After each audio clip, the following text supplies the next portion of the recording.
About a month or two ago, if y'all remember, this is that animal that actually ran away. This is the animal that actually ran away, and over the last few days, the animal's actually just been coming up to me and sniffing my arm. And so, I actually realized that I can actually pet this animal. I'm gonna see if he'll let me pet him right here on camera. He'll let me pet him. He'll let me pet him. He kind of lets me scratch his head every once in a while. He'll let me do it.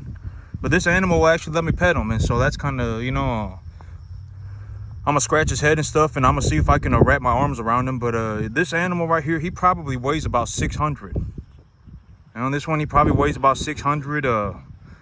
Maybe not quite 650. I would say this one probably weighs about 600.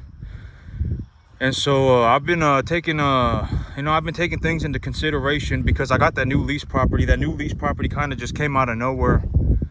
And I got that new lease property, and so that's very fortunate for me. It kind of came out of nowhere, and it's very beneficial for what's going on with my business, because I've actually decided that it's actually possible, because I've been saying this, and I've been saying this for a long time, right? I am up to the eyeballs in money. All right, I am up to the eyeballs in money. I am up to the eyeballs in money, and and I am actually going to make more money. I am actually planning to make more money. I am up to the eyeballs in money all the time. All right, I've been saying this, and I just, it's a statement of a fact, okay? And so I've actually taken a look at it, and I've decided that I will actually do all three things at the same time. That's legitimately how much money I make. I will actually deleverage myself, grow my business, and I will grow my business and deleverage myself, or I guess it's two things at the same time. There was a third thing on that list, but I forgot what it was. But I can actually grow my business and deleverage myself at the same time. All right, I can actually do them both at the same time. That's legitimately how much money I am making. I would anticipate that over the next I know the third thing. The third thing is, if I do those two things at the same time, by the time, within several months, when I have invested all of my capital, once all of my capital has been utilized properly, then I will leverage against my balance sheet. And so, and the whole thing about this, right? When I talk about this, you have to understand that I'm just, I'm just stating a fact, all right? I'm not bragging about it. I don't, and I've spoken about this. The whole thing is, I legitimately, one of the big benefits, you can take a look at this and you can say that this is a not good thing. Oh my God, I can't believe it. I can't believe it. And you may see it as a not good thing, but I see it as a good thing. All right, I don't want anything from anybody. All right, and and I've always spoken to, the whole thing about it is like, you may think you're a good person. You may think you're a good person, but you're only a good, you only think like that because you're poor. All right, sitting there thinking you're a good person is a waste of time. I mean, you should go out and, read a book, right? I mean, go and read a book, learn how to do something, objectively improve your life, something. I mean, you're, chances are you're not a saint. I'm not a saint. All right, chances are I'd be willing to bet at the end of the day, it just is what it is. All right. And the thing about me is that I legitimately don't want anything from anybody. I don't sell my soul to the devil for worthless things. I don't sit there, oh my God, I fell out of heaven to seven. My life's a magical journey. Everything's so hard and I'm barely hanging on. I don't think like that. All right. I don't waste my time like that. All right, I actually do this stuff in real life. And at the end of the day, when you're taking a look at what I'm doing, you need to understand that this effectively makes a drastic sum of money. I make a ballistic amount of money. I don't even, I'm not even bragging about it. I'm just telling you it is what it is. And the amount of money that I'm making is skyrocketing upwards. All right, I've talked about the point of inflection, compounding earnings, exponential growth.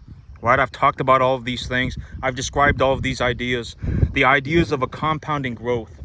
And the most realistic way for me to put this is, if my business is growing by 200% a year, if my business is growing by 250% a year, and I start off with 5 animals, if I start off with 5 animals and my business is growing by 250% a year, it's not going to look like a lot is happening, because I go from 5 to 12, right? I go from 5 to 10.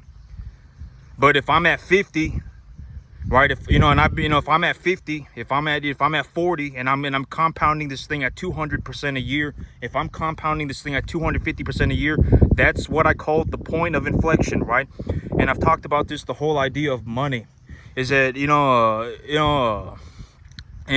from what I have seen, and I'm just gonna talk about what I've seen. When I first started my business, effectively, when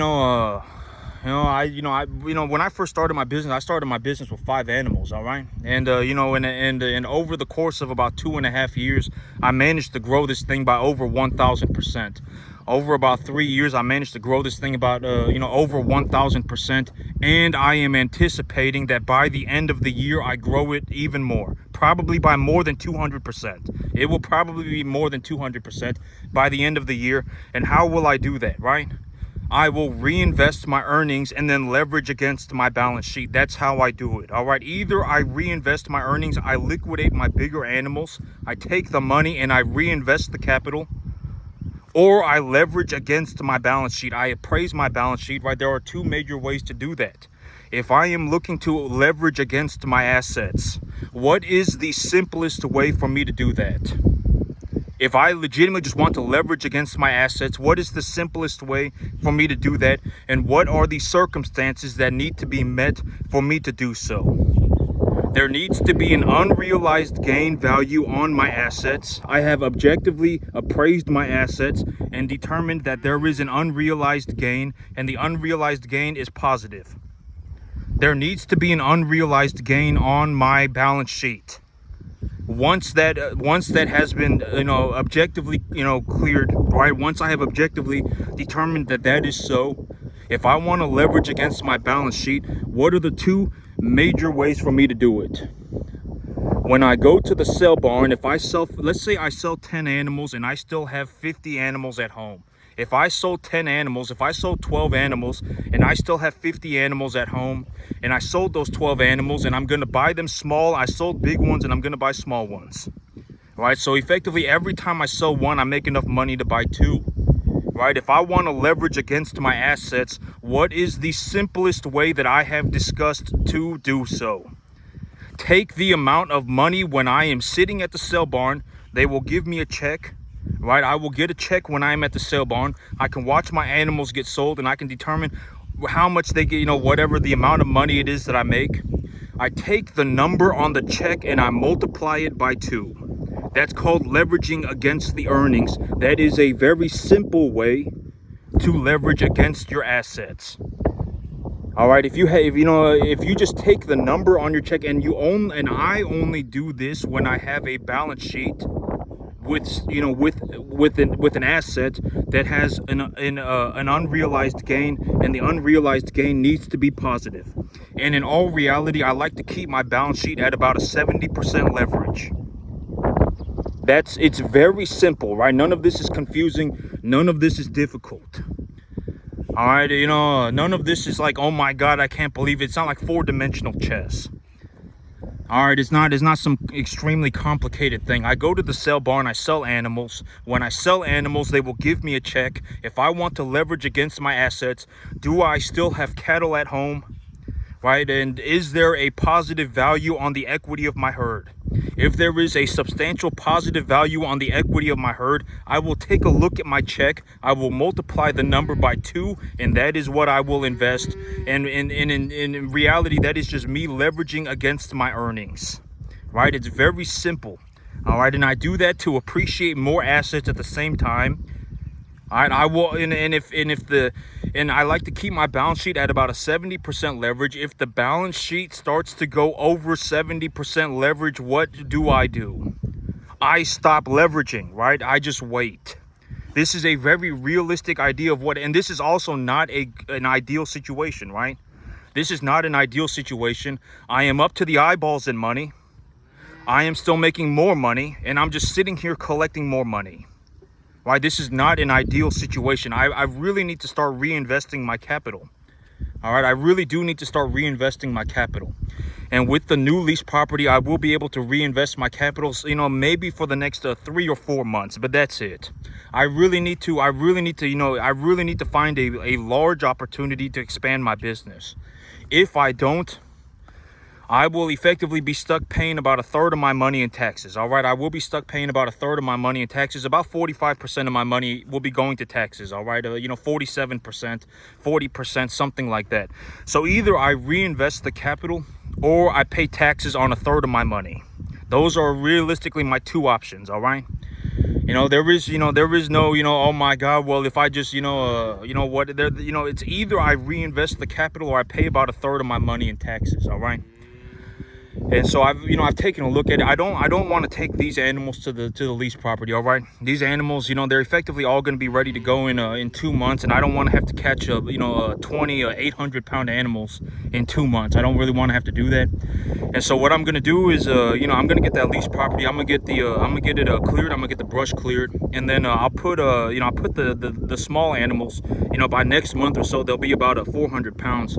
Somewhere around 350, 400. And I'll take them to the lease property. I will take them to the lease property, and I got a little black calf that I brought in yesterday. He's walking the fence, balling a little bit, but whoever took care of him must have taken care of him, because he just walks up to me and sniffs my hand, and so he's not like a deathly afraid of a human being, and so that's good. The little calf that's in the front, he actually walks up to me and sniffs my hand, and so whoever took care of him must have taken care of him.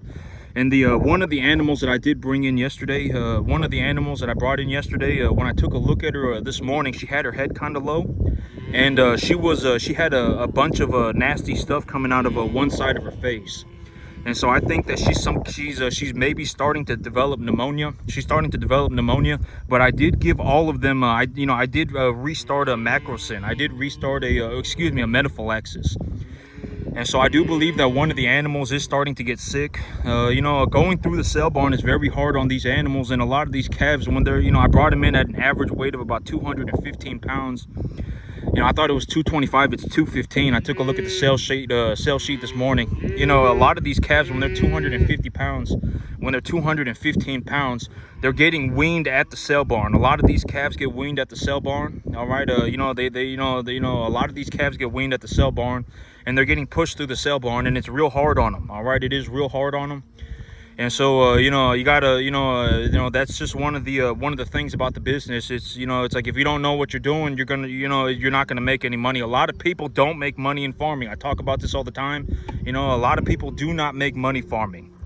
When you watch me do it, all right, and it looks easy, there's a reason, but you have to, then the whole thing is like, if you're legitimately gonna be an idiot, then, keep it to yourself and die poor.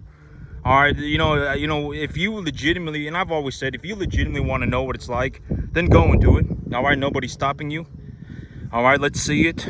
All right, I legitimately live where I work, and I worked on this thing for 7 days a week. All right, I legitimately worked on this thing 7 days a week. I don't know how else to put it. It is what it is. At the end of the day, opinions don't matter. Talk is cheap. Let's see it. You want to talk about money? Let's talk about money. You want to talk about cattle? Let's talk about cattle. Nobody cares about your dreams. Nobody cares about your opinions. Nobody cares about my dreams, and nobody cares about my opinions. I talk about this all the time, right? The whole idea of opinions and dreams, nobody cares. All right, if we're going to talk money, then let's talk money. If we're going to talk cattle, then let's talk cattle. I fell out of heaven at 7, and my life's going to be a magical journey. Nobody cares. All right, let's see it. All right, and I actually do this stuff in real life. I make a ballistic amount of money as well. I actually, I make a massive sum of money. I don't, like right now, I'm actually just sitting here collecting money, and I'm already up to the eyeballs in money. All right, and this is not an ideal situation, but I do have that lease property. And I can actually deleverage myself and grow my business at the same time. I will generate enough money to substantially deleverage myself and reinvest my capital at the same time. And the big idea right now is that by the time I get done reinvesting my capital, it will take me several months to reinvest my capital, all right? Unless I have larger facilities, it will take me several months. I am making a massive sum of money. All right, I am making a massive sum of money. It will take me several months. Even if I get started right now, it will take me several months to reinvest all of my capital, all right? I can actually grow my business and deleverage myself at the same time. All right, and so I will actually start doing them both at the same time, and by the time I have finished reinvesting my capital, my debt load will be very low. I've always said invest your money first, right? I always invest my money first, right? Because when I invest my money, it doesn't it's whatever, it's my it's the money that I've already made. It doesn't matter, right? So I always invest my money first. Once my money is invested, I take a look at the balance sheet, I appraise the balance sheet, and then when I leverage against the balance sheet. I leverage against my assets. And there are two very easy ways to do this, right? You can either, and I've been looking to give you the formula. I've been meaning to give you the formula. And I actually ran the formula. All right, 1 bucket of feed. When I feed my animals, I've always said use a total mixed ration and use something that is about 12 to 14%. Make sure your animals are not going to have digestive upset when you do this. All right, you don't want to be giving them like a 14% creep pellet. You don't want to be giving them like a 12%, a 14% calf pellet. You don't want to be giving them, you really want to make sure that you're giving them a total mixed ration. And make sure it's a total mixed ration. All right, and if your animals are getting a massive diarrhea, then don't do it. All right, then stop doing whatever it is that you're doing and find something else. You don't want to be giving your animals digestive upset doing this. So the 1 bucket of feed, when I give my animals 1 bucket of feed, the bucket of feed weighs about 30 pounds. All right, it weighs about 30 pounds. And if I feed somewhere between 12 and 14 buckets a day, that's 360 to 420 pounds of feed a day. And I have 21 animals. All right, I have 21 animals, and they are eating about that much feed. And so if I take the total amount of feed that I am giving per animal, if I take the total amount of feed that I'm giving divided by the number of animals that I am feeding it to, and then I multiply that number by 30, that 30 to 33 will give you a range for the average weight of the animal. All right, 30 to 33. So multiply it by 30 and then multiply it by 33. Take the total amount of feed that you're giving to the animals, divide it by the number of animals that you have, and then multiply that number by 30 to 33, and that will give you an average weight for your herd, for your entire herd. All right, for your entire herd, the number of animals that you are feeding, it will give you an average weight for those animals. And once you have that number, if you legitimately have zero idea of, and I've already said, and I talk about this, if you go to the sale barn and you buy a 350 pound calf and you buy a commodity animal at a commodity price, right? How much should you be paying for that 350 pound bull or steer? Up until they're about 400 pounds, if you don't castrate your animal, you'll still get about the same amount of money. So if you have a 350 pound bull or steer and you have a commodity animal, a number 1 to 1.5 type beef animal, right? What are the 4 major beef breeds in my area? Angus, Hereford, Charolais, and Brahma. Right, you don't really want a full-on Brahma animal. You don't. All right, if you have even a Brahma cross, granted that you didn't like buy them from a very high level, like they're doing a genetic testing on their animals, and making sure that their animals are grading whatever a certain grade. And if you buy an animal with a bigger ear, you're gonna it's a little bit of a discount on those animals. And so how do I account for that discount? I take a 10% deduction off of the feeder cattle price. There are times and I've always said the whole thing about understanding what a number 1 commodity type animal is. If you legitimately have no idea how what a number 1 type commodity animal is, how do you start to learn what that is? Right, and I've said this 20,000 times, right? I mean, how do you learn what that is? You go to the sale barn and you just sit there and you wait.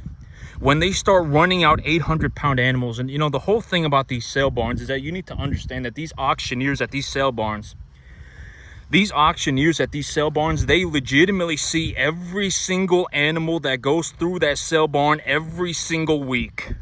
They see every single last one of them. All right, if that auctioneer sees an 800 pound animal and the feeder cattle market is sitting at 320, and they start the bid at 310, you can almost be guaranteed that what you are looking at is a number one type commodity animal. That is what a number one type commodity animal is.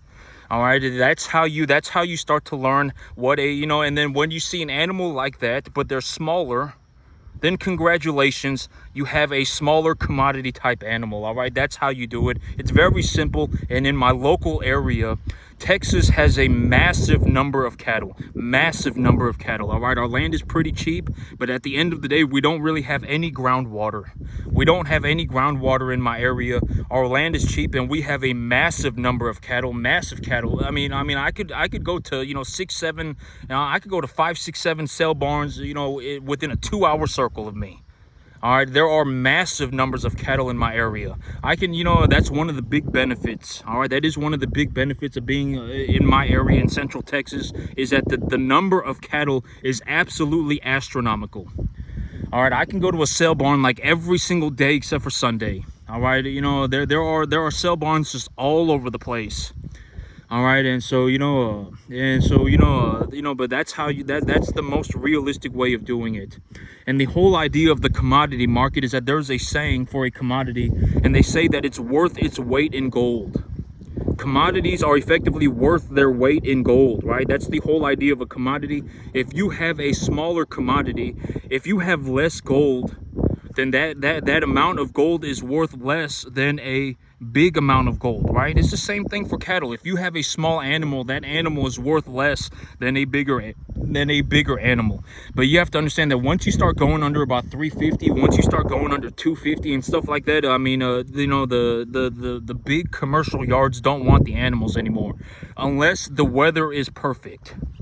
If the weather is perfect, like it is 80 degrees all the time, you know, if it is 80 degrees for like the next 3 or 4 weeks straight, and you know you're getting 1 inch of rain a week, and it's just the absolute perfect weather, unless that is happening, the feed yards, the big commercial feed yards don't buy the real small animals. All right, and I am not suggesting that you go and buy a bunch of small animals, but if you go and buy a bunch, you know, if you buy a 350-pound animal, the feeder cattle market is sitting at $3.20 or $3.20. All right, the feeder cattle market is sitting at $3.20, and you go and you find a 350-pound animal, and this is a commodity animal. How much would you, what is a reasonable range for what you would pay for that 350-pound animal? A reasonable range. You know, a bull or a steer at 350 pounds. What is a reasonable amount of money that you will pay for that animal? You know, like $1,500, something like that. All right, like $1,500, $1,400, $1,600, $1,500, something like that. All right, that's a very reasonable amount of money that you would pay for a 350-pound commodity type animal. All right. It's, you know, the commodity market is the commodity market. I've always said that the commodity market is a global market. You don't get to decide what happens in the commodity markets. I don't decide what happens in the commodity markets. The commodity markets are effectively, and I've talked about the idea of a beef market, is that the consumer is effectively the ones that decide. All right, at the end of the day, the person at the grocery store wanting to buy beef, the person at the grocery store looking to buy beef, they want a certain type of beef. All right, they want a certain type of beef, and you have to, you know, and the thing about American standards for food, American standards for beef are extremely high. Like if you go to like a third world country, if you go to like an impoverished country and you buy beef from their grocery store, their beef may be cheap, but their beef, you will probably not want to eat it. All right, the American standards for beef are extremely high. If you go to a third world country, and this whole idea of, oh my God, I should just leave America because America is too expensive, then, you know, have fun, leave, nobody cares. All right, you know, if that is legit, but if you go to a third world country, if you go to an impoverished country and you buy beef from their grocery store, you are going to realize real fast that the beef is cheap for a reason. The food is cheap for a reason. The quality is very low. You're probably not even going to want to eat it. All right, that's why. And the whole thing about this, and I've just said, it is what it is. I don't make the rules. All right, it is what it is from what I see. We may be in an economically difficult situation for at least, we may be in an economically difficult situation for the next 20 years. We might be. We are not the first generation of people that has undergone economic hardship. A lot of people will get absolutely destroyed over the next 20 years. The whole idea of inflation, and it will probably continue. And there's even been a spending bill that's passed, right? The big beautiful bill has passed, and I've spoken about the big idea of expanding the monetary base. When you expand the monetary base, when there is more deficit spending, when you expand the amount of money in the economy, there will be inflation. And I've spoken about the whole thing about everything going on right now. I would anticipate that realistically, the S&P 500 right now is a very good asset. All right, the S&P 500 right now is a very good asset. It is a very good asset. There will be inflation. And a lot of people are we are not the first generation of people that has undergone economic hardship. A lot of people have undergone economic hardship. Like if you talk to your grandparents, like me, I'm 33. I don't have any grandparents, but my parents are 70. Or my father's 70. And when I talk to him about it, even my mother is 64. And so when I talk to my mother about it, when I talk to my dad about it, 70 years ago, you would not believe what the world was like. They tell me about it. My father's mother ran across the North Korean border. She ran across the border, and she ran across bare feet in the winter. Because in the winter it's so devastatingly cold that you don't really it's just you're not gonna patrol a border very thoroughly when it's negative 20 degrees outside and stuff like that. And she actually ran across the border bare feet. She ran across the border bare feet, and she had to cut 3 of her toes off because of frostbite. And the world was different. And 70 years ago, there was effectively nothing. There was effectively nothing. People were still having babies at home. And infant mortality was absolutely astronomical. All right, and people, and there have been times of economic hardship, and I believe that we are entering one. We have already entered one, and we might be in this economic hardship for like the next 2 or 3 decades. All right, and if at the end of the day, if you don't get, the average person is absolutely going to get devastated. I can almost guarantee it. All right, your quality of life for the average person will probably go down. All right, when I say these things, I'm not being malicious about it. I am not being malicious about it. I am telling you, if you don't get it together very, very, very fast, you're going to be left behind. I guarantee it. If you do not get it together very fast, if you do not at least start trying, you will get left behind. And every day that goes by, you will fall further and further and further behind. I guarantee it. All right, I don't know how else to put it. All right, there is a very realistic possibility that we enter economic hardship for like the next 20 years. It's already been 5 years, and we might be in this situation for the next 20 years. All right, and at the end of the day, and I'm not saying this to brag about it, I'm not saying this to whatever about it, I'm just saying I actually made it. My income is skyrocketing. The amount of money that I'm making is actually skyrocketing, and I am doing very well for myself. All right, and at the end of the day, it is what it is. God be my witness, and it is what it is. The whole thing about this is like, when I thought about it, if I'm the only one that makes it, it kind of makes it makes it negligible. Like if I am legitimately the only one that makes it, and here's the whole thing. It's like if I don't talk about it, if I don't, because at the end of the day, I don't know how many, and I don't even care. It doesn't matter to me. I don't even want anything from anybody. At the end of the day, if I had nothing, I could redo everything by myself. If that's what it came down to, I could do it, right? It doesn't matter. If I had nothing, I could still borrow. I could still rent a trailer. I could still rent a livestock trailer for $75 a day. I could still rent a truck for $75 a day. right? I mean, I still know how to farm, right? I still have my lease properties. My lease properties are paid out on a dividend basis. I don't pay anything for them up front. I pay out a dividend on my lease properties. I don't pay anything for them up front. It doesn't matter to me. At the end of the day, I actually know how to farm. And even if I had nothing, if I had $5,000, I could turn that $5,000 into $100,000 with a 100% guarantee. And I would do it very quickly. It probably wouldn't even take me 15 months. All right, money is whatever. All right, at the end of the day, I actually made it. And the whole thing about it is, like, if I don't talk about it, then who will? Right? And if nobody talks about it, then how is anybody else supposed to make it? Right? That's the whole thing. That's like the cosmic irony of my situation, the cosmic struggle of my situation. I legitimately don't know anybody even doing 10%. I actually made it. I do extremely well for myself. All right, and I'm actually going to do better for myself. I would be willing to bet. I will actually deleverage myself and grow my business at the same time I got myself a new lease property.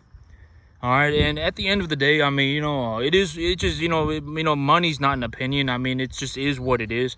And chances are, if you have money problems, then you are going to be miserable. There's a very realistic possibility of that. Let's just be honest about it. No reason to lie about it. If you have money problems, you're probably going to be miserable. Am I miserable? I'm not miserable at all.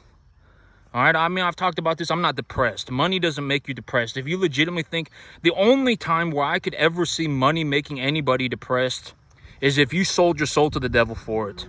That's the only time. Other than that, it's like, I grew, I raised 200 cattle a year, and I raised 400 cattle a year, and I made several hundreds of thousands of dollars, borderline $1 million. And, and I was okay with it. Right? At the end of the day, I decided that was what I was going to do, and that was what I did. And so, it just, but, at the end of the day, I mean, if I don't talk about it, if I don't discuss this idea, right, then who will? Because at the end of the day, how many, I don't exactly know how many people on the planet legitimately, it's like, and just to put things in perspective from what I have seen, the idea of the reason why I generate such a large amount of money, and you have to understand this, that from a fundamental basis, even if I had nothing, if I only had $5,000, this is legitimately, and I don't want to say this is how good I am at farming, but this is how good I am at farming. This is how, this is what you're looking at. If I had nothing but $5,000, if that was all I had, I would 100% guarantee that I could turn that $5,000 into $100,000, and I would do it in less than 2 years. I would 100% guarantee it. Even the 4 animals that I brought in yesterday, I paid $3,390 for them. I would 100% guarantee it. I can turn $5,000 into $100,000 with a 100% guarantee. 100%. That is how, and I don't want to say that's how good I am at farming, but that is how good I am at farming. All right, that is what I do. All right, and at the end of the day, if I don't talk about it, then who will? If I don't discuss these ideas, then who will? All right, and at the, and just to be flat out, just straight up, flat out honest about it, my income is skyrocketing upwards. I've actually hit a point with my business where the amount of money that I'm making is going up on an exponential curve. It is going up on an exponential curve. All right, the amount of money that I'm generating is going up on a massive curve.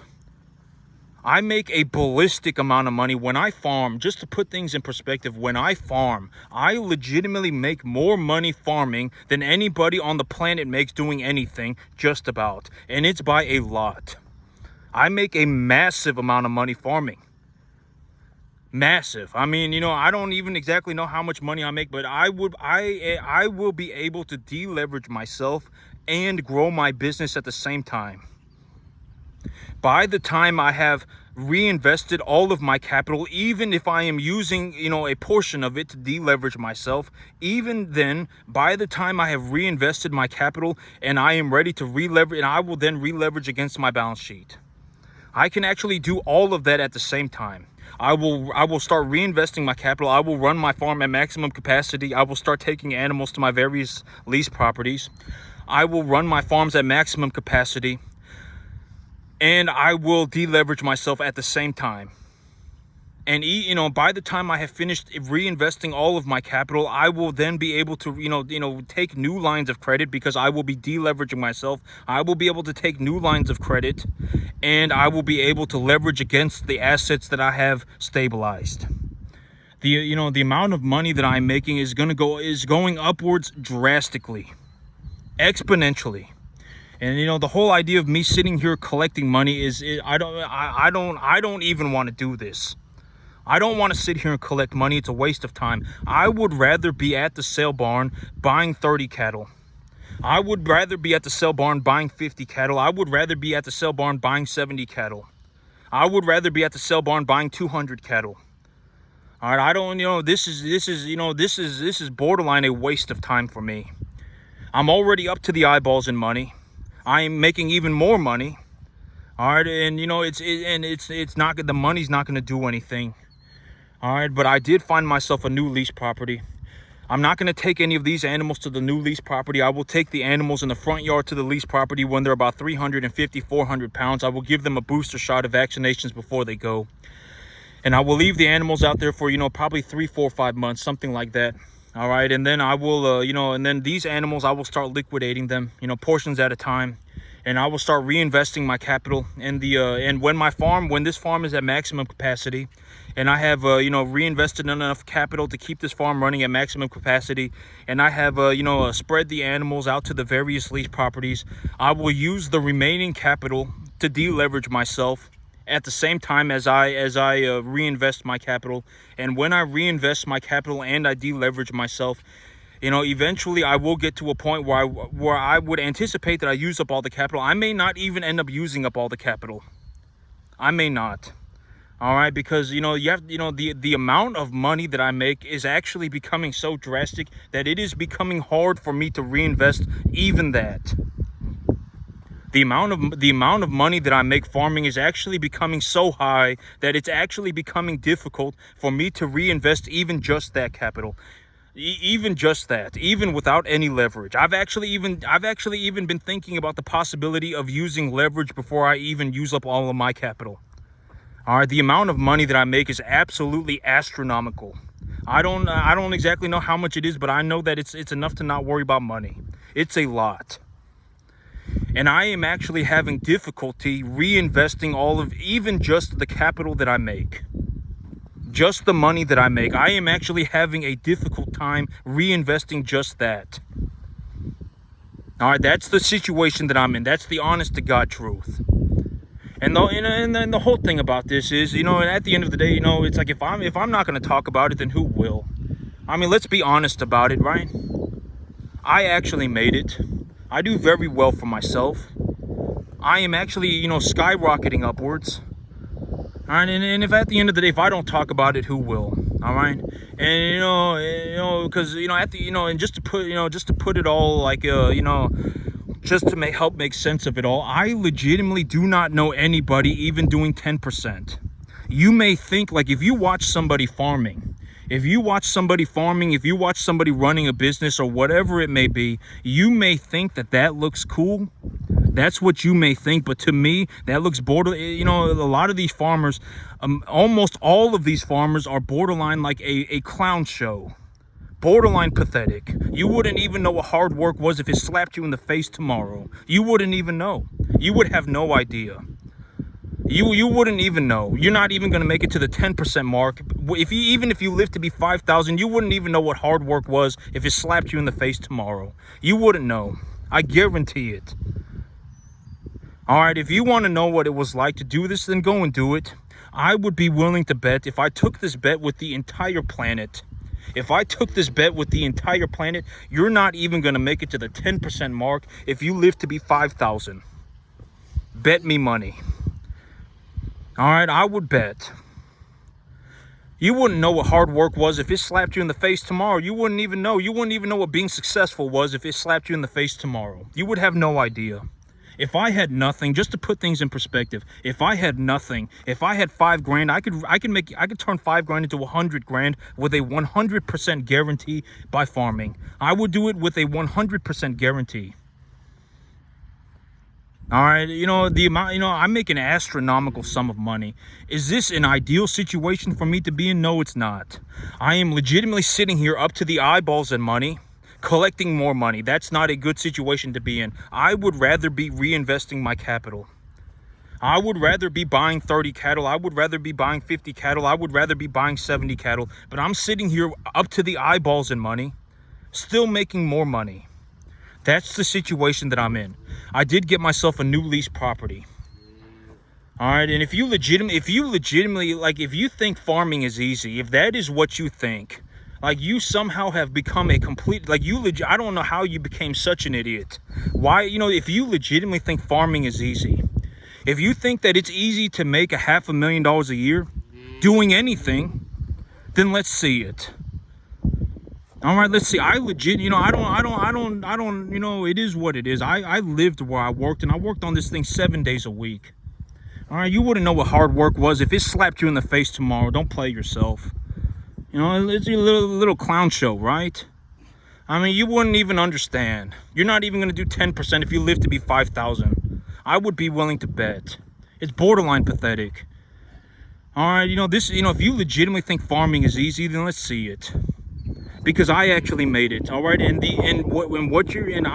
am guaranteeing this.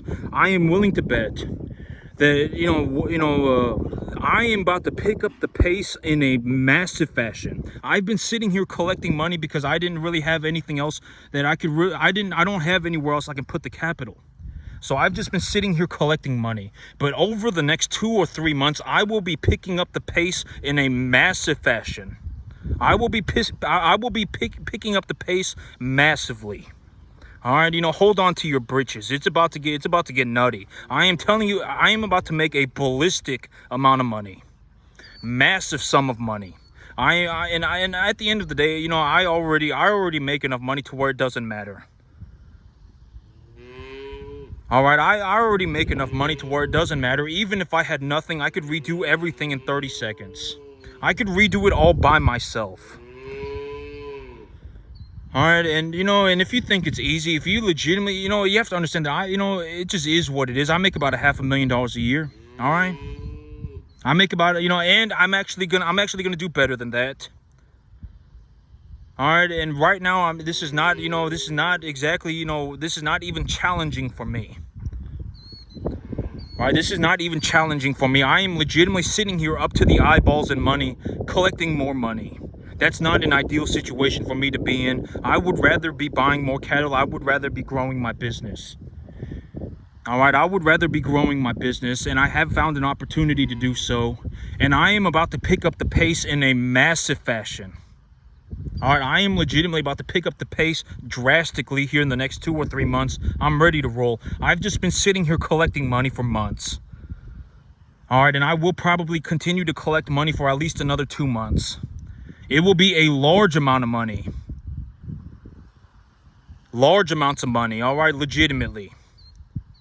When it comes to farming, it just is what it is. If you legitimately know somebody that can do it better than me, then let's see it.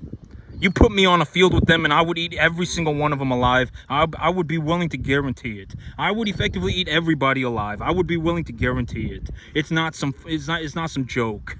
I actually worked for it. And I actually do this stuff in real life. If you legitimately, like, if you're watching this and you're like, oh my God, well, I got my 5th generation farm and, and whatever, and you got your pathetic little, your little pathetic thing, and you're barely making any money, then have fun dying poor. All right, at the end of the day, I make an astronomical sum of money. I make an absolutely astronomical sum of money. It just is what it is. It's not my opinion.